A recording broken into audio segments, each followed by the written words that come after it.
Assalamualaikum warahmatullahi wabarakatuh. Asham arkafune akam jirtan dhaggeeffattoonni YouTube channel Soofumar app bakkuma jirtanitti nageenyi kan koo kan jaalalaa fi kan kabajaa isin dhaqqabcha. Video keenya kanarraa keessatti warroonni bilbila Samsung dha harkaa qabdan egaa One UI 18 egaa bilbiloota baay'eedhaaf active taatin jira. So ana biras bilbila kan koo bira dhaqqabeetin jira. So akkamitti update haarawaa kana yookaan immoo One UI 80 kana akkaataa ittiin argachuu danda'u isinitti agarsiisa. Android Vision egaa bilbila kan kooti 16 dha. Yeroo amma kana Samsung Android Vision isaanii 16 ol bilbiloota ta'an egaa update haarawaa One UI 80 kana galakisaatiin jira. Kanaan duras information kana isiniin dhaqqabeetiin jira. Akkamitti update godhaneetiin feature haarawaa kana yookaan immoo One UI 80 kan argachuu dandeenya kan jedhu har'a ni ilaalla. Video darbe keessatti warroonni One UI 7 argatin akkaataa ittiin argachuu dandeessan video kana keessatti isinitti agarsiisee jira, ilaaluu dandeessan. Amma immoo updatein sun irra darbeetiin amma update haarawaa fideetiin jira One UI 80. Egaa Samsung fi Apple yeroo ammaa kana wal dorgommii irra waan jiraniif na fakkaata teknooloojii haarawaa bilbiloota fidaatiin jirani. Egaa One UI 7 kan dhufe ji'oota muraasa dura ture, ji'a lama almost naannoo sanii. Feature san immoo namoonni erga itti fayyadamanii ji'oota muraasa ta'e lakkoofsisaniitiin jirani. One UI 18 amma immoo dhufee jira. Feature kana keessatti maaltu jijjiirame kan jedhullee bilbila irratti wajjin ilaalla. So feature akkana kun yeroo dhufu bilbila keessan Samsung yoo ta'e bilbila kamiyyuu haa ta'u feature haarofni yoo jiraate updatein haarofni yoo jiraate update godha. Setting bilbila keessanii keessa seentanii salphumatti update gochuu dandeessan.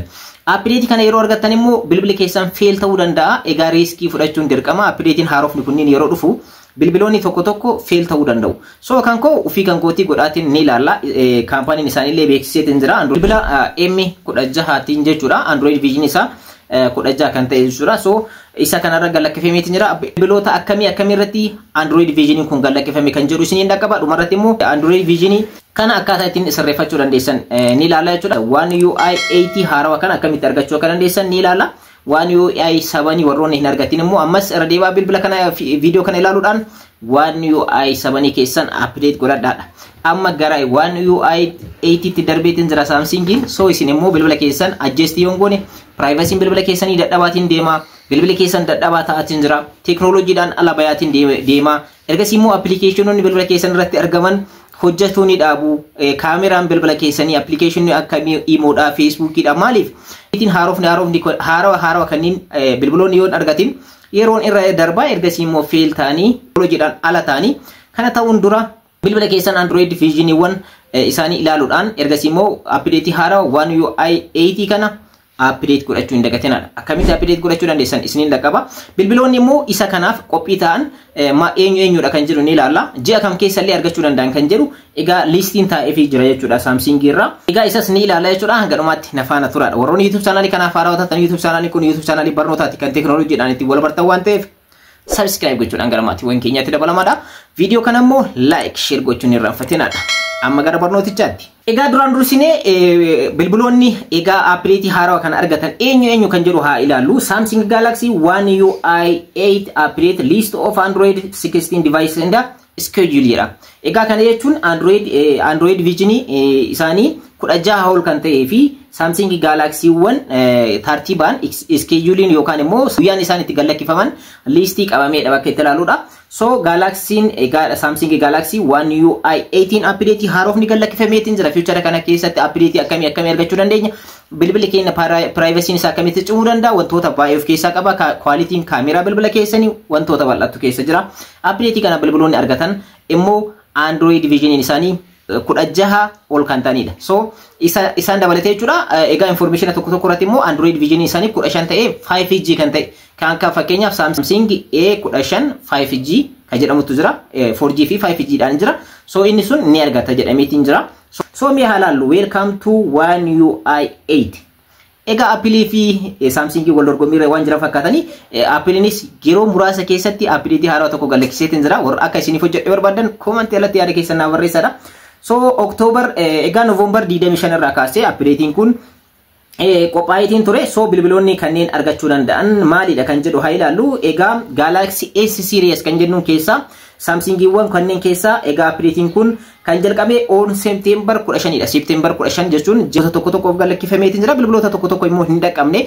Anas amma na dhaqqabe bilbilli kan koo kun akkuma asirratti argitan bilbilli kun Samsung Galaxy M16 dha jechuudha. So isa kana update kun dhaqabeetiin jira. Ofuma update godhaatiin ni ilaalla.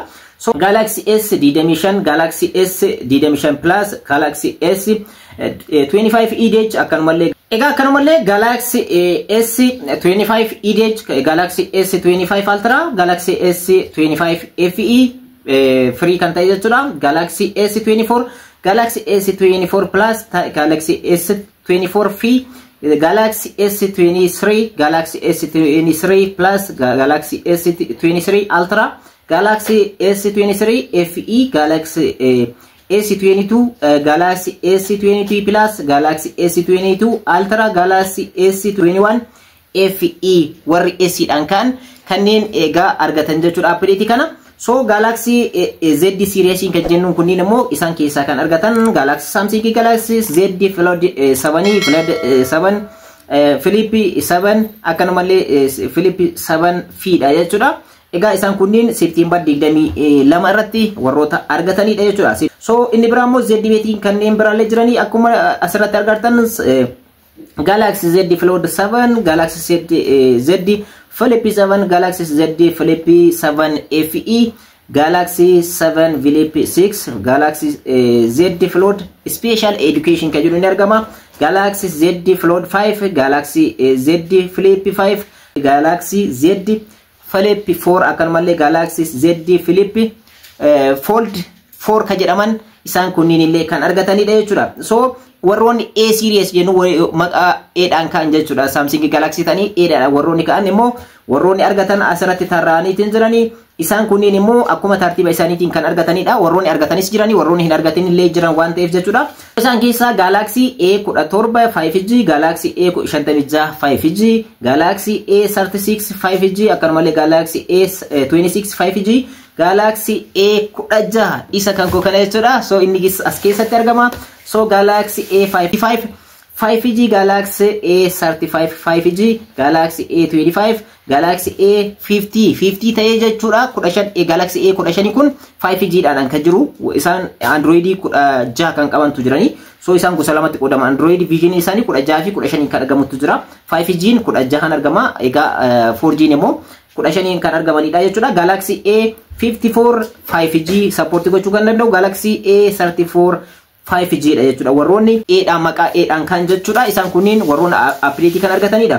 Egaa Galaxy M fi F kan jennu jechuudha. Maqaa M fi F dhaan warroonni ka'anidha. Isaan kunillee update kana kan argatanidha jechuudha. Galaxy M 56 fi akkanumallee F56 kan jedhamu jira. Galaxy M36 fi akkanumallee F36 kan jedhamu jira. Akkanumallee Galaxy M16 dha. 16 argateetiin jira. Kanaan dura video isaa isiniif hojjedheetiin ture. Galaxy M35, Galaxy M50, Galaxy M54 or M54. So Galaxy M34, F34 akkanumallee Galaxy M53. So isaan kunniin warroota M fi F dhaan ka'anidha jechuudha. Screen irratti argaatiin jirtanii isin bilbilli keessan as keessaa kam akka ta'e adda baafachuu ni dandeessanii. Galaxy Tab series warroota taabiidhaan dhufan immoo isaan kamidha kan jedhu haa isiniin dhaqqabu. Isaan kunniinis kan argatan jiranii taabiidhaan warroota taabileetiidhaan qophaa'an jechuudha. So Galaxy Tablet S11, Galaxy Tab S11 Ultra, Galaxy Tab S10 Plus akkanumallee Galaxy Tab S10 Ultra, Galaxy Tab S9, Galaxy Tab S9 Plus, Galaxy Tab S9 Ultra akkanumallee Galaxy Tab S10 FE fi FE Plus kan jedhamu kunni warroonni taabiidhaan dhufan warroota egaa Android Vision haaraa dhufe kana Android Vision 8 argatanidha. Egaa Galaxy X Cover series kan jennuun immoo warroonni X dhaan kan jechuudha. Galaxy X Cover 7, Galaxy X Cover 7 Pro isaan kunniin kan argatanidha jechuudha. So isaan kanneen haala kana ilaaluu dandeessanii. Egaa One UI 8 updates dates jedha. Schedule isaa asirratti ilaaluu dandeessa. Guyyaa isaan itti galakkifaman jechuudha. Fakkeenyaaf Galaxy S25, S25 Plus, S25 EDH jenna Ultraan egaa from September 18 guyyaa September 18 irraa egaa September darbeetiin jira baay'een keessanii beektanii ji'a darbee 18 irraa galakkifamee fi jira. Check godha warroonni kana qabdan. Akkanumallee Galaxy S25 24 Plus, S24 FE fi S24 Ultra jennu September 25 irraa kaasee argataniitiin jiru. Galaxy S23, S23 Plus, S23 FE fi S23 Ultra kan jennuun October 2 irraa kaasee argataniitiin jirani. Galaxy S22, S22 Plus, S22 Ultra kan jennuun October 6 irraa kaasanii argataniitiin jirani. Galaxy S21 FE immoo October 16 irraa kaasanii argatee jira jechuudha. So Z series kan jennuun immoo Z egaa Galaxy Z Flip 6 fi akkanumallee Z Flip 6 September 25 irraa kaasanii argataniitiin jirani. Egaa Galaxy Z Flip 5 fi akkanumallee Z Flip 5 in October 2 irraa kaasanii argataniitiin jirani. Galaxy Z Flip 4 akkanumallee Galaxy Z Flip 4 in October 6 irraa kaasee argateetiin jira jechuudha. A series warroonni jennuun immoo egaa Galaxy A56 5G dhaan fi A36 5G dhaan September 25 irraa kaasanii argataniitiin jirani. Galaxy A54 5G akkanumallee A34 5G, A25 5G, A16 5G akkanumallee A15 5G dhaan duratti isiniif ibsaatiin ture. October 6 irraa kaasanii argataniitiin jirani. Galaxy A73 5G, A53 5G fi akkanumallee A24 akkanumallee A15 A7 fi A7 5G dhaan akkanumallee A6 argataniitiin jirani. October 16 irraa kaasee argataniitiin jiran guyyaa kaleessa galakkifameef jechuun ni danda'ama. So Galaxy A33 5G immoo egaa October 23 fuulduratti jechuudha galakkifamaaf jechuudha. So Tab series dhaan immoo duratti isiniif ibsaatiin ture warroota taabileetii jechuudha. Galaxy Tab S10, Galaxy Tab S10 Plus akkanumallee S Ultra fi akkanumallee Tab S10 FE akkanumallee Tab S10 Lite ka jedhamu October 2 irraa yookaan immoo guyyaa lammaffaa irraa kaasee galakkifameef jira. Egaa Galaxy Tab S9 akkanumallee Tab S9 Plus, Tab S9 Ultra akkanumallee Tab S9 FE ka jedhaman October 6 irraa kaasanii ni argatu. Akkanumallee Galaxy Tab